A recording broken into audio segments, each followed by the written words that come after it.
안녕하세요, 천지사입니다. 집을 지으면 10년 늙는다는 소리가 있듯이 집 짓는다는 것이 그렇게 결코 쉬운 일은 아닌데요. 그 속을 들여다보면 집 지을 때 문제가 생기는 경우도 있고요. 집을 다 짓고 나서 하자 때문에 스트레스 받고 속 끓이기 때문이라고 생각을 합니다. 그럼 좋은 집이란 어떤 집일까요?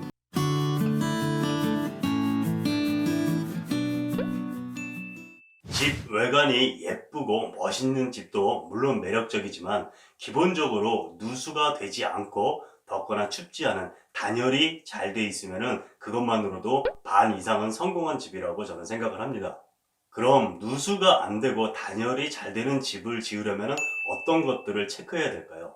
다른 분들과 물론 견해 차이가 있을 수 있지만요. 살아보면서 제가 개인적으로 느끼는 좋은 집을 짓기 위해서 체크해야 될 포인트에 대해서 오늘은 말씀을 드려보겠습니다. 첫 번째는 지붕인데요. 지붕은 평평하게 된 평지붕보다는 박공지붕이나 경사지붕처럼 지붕을 덮는 것을 추천을 드립니다. 평지붕이라고 하는 것은 아파트 옥상처럼 평평하게 된 지붕을 말하는 것인데요. 모던한 느낌의 집 외관을 선호하시는 분들이 많이 선택을 하시고, 그 평지붕은 공간이 있기 때문에 루프탑 카페처럼 활용할 수 있는 장점은 있습니다.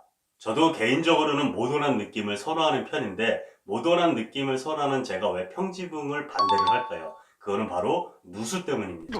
물이 셀 수 있다는 거죠. 평지붕은 누수 방지를 위해서 지붕 방수 시공을 해주는데요. 우리나라처럼 사계절의 온도 변화가 심한 곳은 2년에서 혹은 3년에 한 번씩은 꼭 지붕 방수 시공을 해줘야 됩니다. 우리 아파트는 평지붕인데 괜찮던데요? 라고 생각하실 수도 있는데요. 본인이 직접 안 할 뿐이지 아파트를 관리해 주시는 분들이 주기적으로 옥상 방수 시공을 해준다고 보시면 됩니다.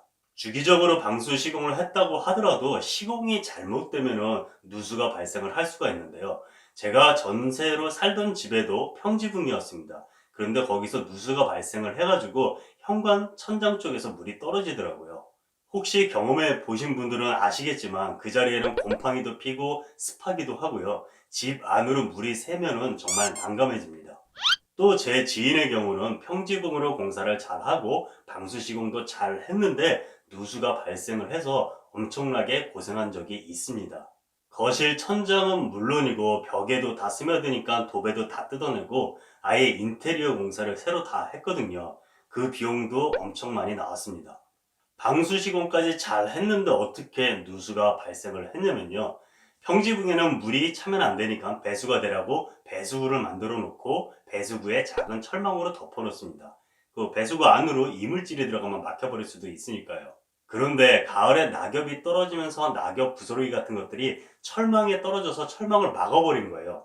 그러니까 물이 빠져나가야 되는데 빠져나가지 않고 점점 물이 차오르게 된 거죠. 평지붕으로 된 옥상에 방수 시공을 할 때는 바닥뿐만 아니라 벽면까지도 살짝 올라와서 방수 시공을 해줍니다. 벽면 전체는 하는 거는 아니지만 일정 부분까지는 올라와서 방수 시공을 하는데요. 그 철망에 낙엽들로 인해서 막혀서 물이 찼는데 방수 시공을 한 것보다 물이 더 올라와 버린 거죠.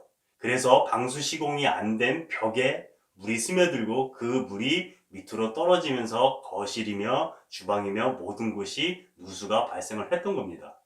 그렇게 물이 차오른 부분은 별도의 사다리가 없이는 올라갈 수가 없었던 부분이었기 때문에 제 지인인 집주인도 누수가 발생할 때까지는 눈치채지를 못했던 거죠. 제가 사다리를 타고 올라가 보니까 물이 제 종아리까지 올라와 있더라고요. 비는 억수같이 계속 내리고 있고 집안에는 물이 계속 뚝뚝 떨어지고 있고 물이 뿌여가지고 배수구가 어딘지 몰라서 손을 집어넣어서 일일이 배수구를 찾고 이런 과정들이 지금 생각을 하더라도 그때의 긴박함이 좀 느껴집니다. 그런데 평지붕이 아니고 일반 지붕이었다라고 하면은 비가 내리더라도 옥상 같은 집 윗부분에 물이 떨어지지 않고 지붕을 타고 다 집 밖으로 떨어져 나가는 거죠. 그렇기 때문에 누수의 걱정이 없습니다. 즉 옥상 같은 건물 위로 들어온 물이 누수가 안 되게끔 방수 처리를 잘 하는 것보다 처음부터 건물 윗부분에 물이 못 들어오게끔 원천 봉쇄를 하는 것이 훨씬 더 안정적이라는 소리거든요. 방금 말씀드린 것처럼 저는 제가 전세 살 때 그리고 제 지인을 통해서 누수의 경험을 해봤기 때문에 누가 아는 사람이 집 짓는다라고 했을 때는 Nope. 평지붕을 추천해 주지는 않습니다. 둘째는 외관은 단순하게 집 방향은 남향으로 지어랍니다. 화려하고 특이하게 나만의 개성을 살린 멋진 집을 만들 수도 있지만요. 집에 각진 부분이 많이 있으면은 평면적인 부분보다 이 각진 부분에는 결로나 하자 등이 발생할 확률이 높다고 많은 건축가 분들이 말씀을 하십니다. 아무래도 평면적인 부분보다 꺾인 부분이 공사할 때도 난이도가 좀 더 있을 거고요. 이 부분이 누수나 하자가 발생할 확률이 더 높겠죠. 그래서 이해를 돕기 위해서 좀 극단적으로 표현을 하면요. 디귿자나 리을자 모양의 집보다는 단순한 직사각형의 모양의 집이 하자가 발생할 확률이 훨씬 낮다라는 거죠. 디귿자 구조나 리을자 구조가 좋지 않다라고 말씀드리는 것은 아니에요. 잘 시공만 한다면 방금 말씀드린 문제는 없을 것이고, 디귿자 모양의 집은 안에 중정이 있는 또 매력이 있습니다. 저도 한번 나중에 디귿자 모양의 집을 짓고 싶은 생각도 있습니다. 단지 하자 부분에 대해서 설명을 드리는 거니까 이 부분은 오해 없었으면 좋겠습니다. 즉 말씀드리고자 하는 거는 최초 설계 시 복잡한 구조보다는 단순하고 심플한 구조가 하자 발생 확률이 적다라고 말씀을 드립니다. 외관은 심플하고 향은 반드시 남향으로 잡아야겠죠. 아파트에서도 남향집이 훨씬 더 따뜻하잖아요. 그만큼 해가 잘 들어오니까요. 남향이 왜 더 좋은지에 대해서는 다들 아실 테니까 제가 굳이 설명을 드리지는 않고요. 아파트도 마찬가지지만 특히 전원주택에서는 향이 무척이나 중요합니다. 남향인 집과 그렇지 않은 집의 겨울엔 난방비 차이는 엄청나게 나거든요. 제가 전세로 살았던 집이 동향이고 지금 살고 있는 집이 남향으로 되어 있는데요. 그 전세로 살았던 집이 단열 공사가 좀 부실했던 것도 있지만 난방비가 지금 집에 비하면 2배 이상이 나왔었거든요.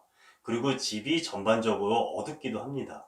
그러니까 전원주택을 지으실 때는 뭐 약간 동남향, 남서향 뭐 이런 거는 상관은 없지만 어쨌든 남쪽으로 꼭 집을 지으라고 말씀드리겠습니다. 세 번째, 창호는 1등급 창호를 사용을 하시고요. 단열재는 가등급 제품을 꼭 사용을 하셔야 됩니다. 가전제품을 보면은 에너지 소비 효율 등급이 있듯이 창호나 단열재에도 등급이 있습니다. 에너지 소비 효율 등급이 높을수록 전기료가 적게 나오듯이 창호나 단열재의 등급이 높을수록 단열이 잘 되고 그만큼 난방비가 적게 나옵니다. 집을 지을 때 전체 공사비 중에서 창호가 차지하는 비율이 꽤나 높습니다. 많은 분들이 다른 부분은 아끼더라도 창호에는 투자를 해라 라고 많이 말씀을 하십니다. 단열 때문이겠죠. 그만큼 창호와 단열과의 상관관계는 높고요. 창호는 1등급 제품이 가장 단열에 좋은 제품이라고 보시면 됩니다. 단점이라고 하면은 그만큼 가격도 좀 비싸겠죠. LG나 KCC처럼 유명 브랜드 업체가 1등급 창호는 아니고요. 각 브랜드별로 여러 등급의 창호를 만들어냅니다. 즉 LG에서 1등급 창호만 생산하는 것이 아니라 2등급 제품도 만들고 3등급 제품도 만든다는 소리입니다. 다른 브랜드들도 다 마찬가지고요. 그러니까 창호를 1등급을 선택하신다고 하더라도 디자인이나 가격 등 여러 브랜드를 비교해 가면서 선택하시는 것이 좋습니다. 마찬가지로 단열재도 가나 다라 등급이 있는데 가 등급의 제품이 가장 단열이 높은 제품입니다. 단 여기서 특정 자재가 등급이 높고 어떤 자재는 등급이 낮다라고 자재를 말하는 것은 아니고요. 예를 들어 일반적으로 많이 보는 스티로폼 있잖아요. 스티로폼도 가등급이 있고 나등급 스티로폼도 있고 다등급도 있습니다. 저희 집은 글라스올이라는 단열재를 사용을 했는데요. 그것도 마찬가지고요. 그러니까 단열재의 자재를 선택하실 때 자재의 종류만 보는 것이 아니라 꼭 등급까지 확인하시기 바랍니다. 다시 정리하면 창호는 1등급, 단열은 가등급 제품이 단열에 좋습니다. 그런데 전문가 분들이 말씀하시기에 강원도같이 추운 지역에 비해서 남부지방은 덜 춥기 때문에 약간의 낮은 등급의 자재를 사용을 해도 된다고 하더라고요. 물론 최상위 등급을 사용하는 게 당연히 좋겠죠. 근데 예산이 한정되어 있으니까요. 비용을 절약하는 측면에서 남부지방에 집을 지으실 분들은 이 점도 꼭 참고하시고요. 혼자 판단하지 마시고요. 현장 소장님과 충분히 협의 후 결정을 하셨으면 좋겠습니다. 넷째는 창호의 수와 크기입니다. 조금 전에 1등급 창호를 사용을 하면은 단열에 좋다라고 했는데 아무리 창호가 좋다라고 하더라도 일반 벽면보다 단열이 좋을 수는 없겠죠. 무슨 말이냐면은 일반적으로 창호를 설치할 곳에 창호를 설치하지 않고 벽으로 막아버리면 그 사이에는 단열재도 들어가니까 훨씬 더 단열에 좋다라는 소리죠. 그렇다고 창이 있을 부분을 다 벽으로 막으라고 말씀드리는 건 당연히 아니고요. 아파트 살 때는 창호가 정해져 있잖아요. 내가 선택한 것이 아니라. 그러다가 전원주택을 짓는다라고 하면은 개방성을 좋게 하기 위해서 창호도 크게 하고 여기저기 많이 달고 싶어들 합니다. 저도 그랬고요. 그런데 말씀드린 것처럼 창이 크고 많으면 개방성은 좋은데 그만큼 단열에는 비효율적입니다. 창호의 크기나 개수를 무조건 줄여라 라고 말씀드리는 것은 아니지만 창호의 가격과 단열을 생각하신다라고 하면은 한 번쯤 더 생각해 볼 만한 부분이라고 생각이 듭니다. 마지막 5번째는 보일러 부분인데요. 콘덴싱 보일러를 사용하는 것이 좋습니다. 콘덴싱 보일러란 소리는 TV 광고에서 많이들 들어보셨죠? 저도 전문가가 아니기에 간략하게 말씀을 드리면요. 콘덴싱 보일러란 열 교환기에 배기가스의 열을 다시 사용할 수 있게끔 열 교환기를 하나 더 장착해준 보일러라고 말씀을 드릴 수가 있는데요. 한마디로 말하면 열 손실을 줄여주는 보일러라고 생각하시면 됩니다. 이 콘덴싱 보일러를 사용을 하게 되면요. 일반 보일러를 사용을 했을 때보다 10에서 15% 정도의 난방비 절약 효과가 있다고 하니까요. 보일러를 선택하실 때는 반드시 이 콘덴싱 보일러를 선택하시기 바랍니다. 이렇게 해서 누수가 없고 단열이 잘 되는 집을 짓기 위해서 체크해야 될 포인트 5가지에 대해서 말씀을 드렸습니다. 집 지을 때 어떤 외장재, 어떤 내장재, 어떤 조명을 사용하느냐에 따라서 집의 완성도는 달라집니다. 그러나 무엇이든 가장 중요한 것은 기본이라고 생각을 합니다. 아무리 좋은 내외장재를 사용을 했다고 하더라도 비세고 추우면은 집의 기본적인 기능에 충실하지 못한 것일 테니까요. 전원주택을 지으시려는 분들에게 오늘 영상이 참고가 되었길 바랍니다. 시청해 주셔서 감사드리고요. 저는 다음에도 유용한 정보로 찾아뵙겠습니다. 감사합니다.